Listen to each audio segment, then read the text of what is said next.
In this video, Lucas has a big meltdown in the grocery store. Together, we'll analyze what happened, how his dad handled it, and what else we could have done. This video is building upon the last one where I discussed how to best manage a meltdown by using my self-regulation framework. If you're not familiar with this framework, check my last video. I talk about self-regulation a lot, so if this is of interest to you, please like this video and subscribe to my YouTube channel. So let's go check on Lucas and his dad. Lucas is 7. He's very energetic and always seems to be on the move. When his dad picks him up from school, Lucas excitedly runs toward him and jumps on him and almost knocks him over. When Dad asks Lucas about his day, Lucas shares that he couldn't play outside during recess because it was raining. Dad can tell that Lucas is a bit more hyper than usual. He's also a little louder than usual. In the car, he's throwing things around, he's laughing loudly, and he's kicking the seat in front of him. Then Lucas complains that he's hungry. Dad reminds him that they have to stop by the grocery store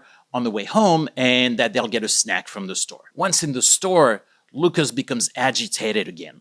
He complains that the music is too loud. He's running down the aisle, bumping into people, wanting to race with the shopping cart and knocking things over. He grabs a toy off the shelf and tells his dad he really wants it. His dad tells him no and asks him to settle down. Lucas shouts, "It's not fair!" and drops to the floor and has a complete meltdown. Dad realizes that they have to leave. He grabs Lucas and walks back to the car without getting any groceries. Once they get home, Lucas requires another 30 minutes to fully calm down. So what happened? Well, Lucas became dysregulated, that's for sure. So it would be easy to think that not getting the toy that he wanted is really the cause of the meltdown.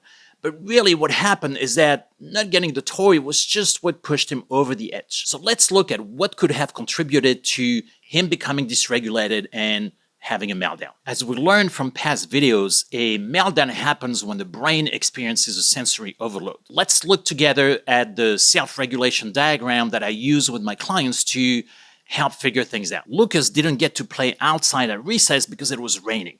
We know that movement is a powerful regulator, so for a child like Lucas who loves to move, this most likely contributed to his meltdown. His behavior in the car included more throwing and kicking, which gave him some movement input, but not enough to stay regulated.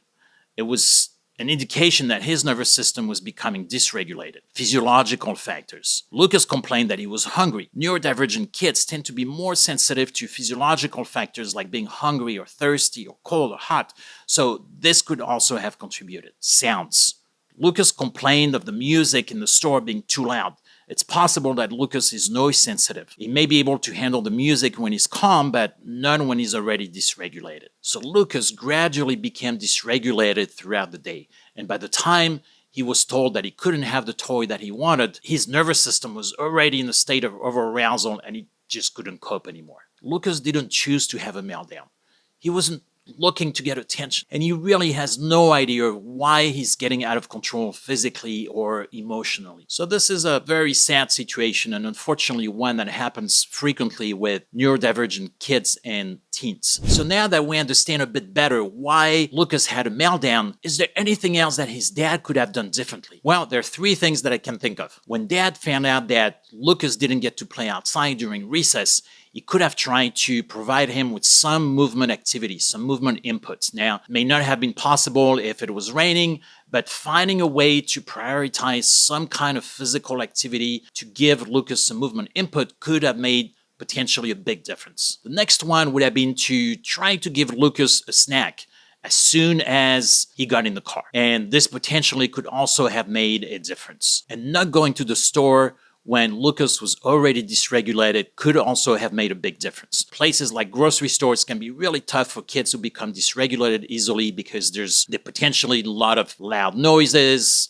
bright lights, lots of people, lots of visual distractions, so it can make it really difficult for kids to stay regulated. So understanding this regulation framework can really help you in understanding your child better and becoming more proactive in addressing possible triggers and decrease behavior challenges. And it's also about having a lot of patience and a lot of empathy. So this is it for this video. I hope you will find it helpful. In the next video, Lucas's dad reaches out to find out how coaching services could help him and his son. So in the meantime, thank you for watching and see you next week.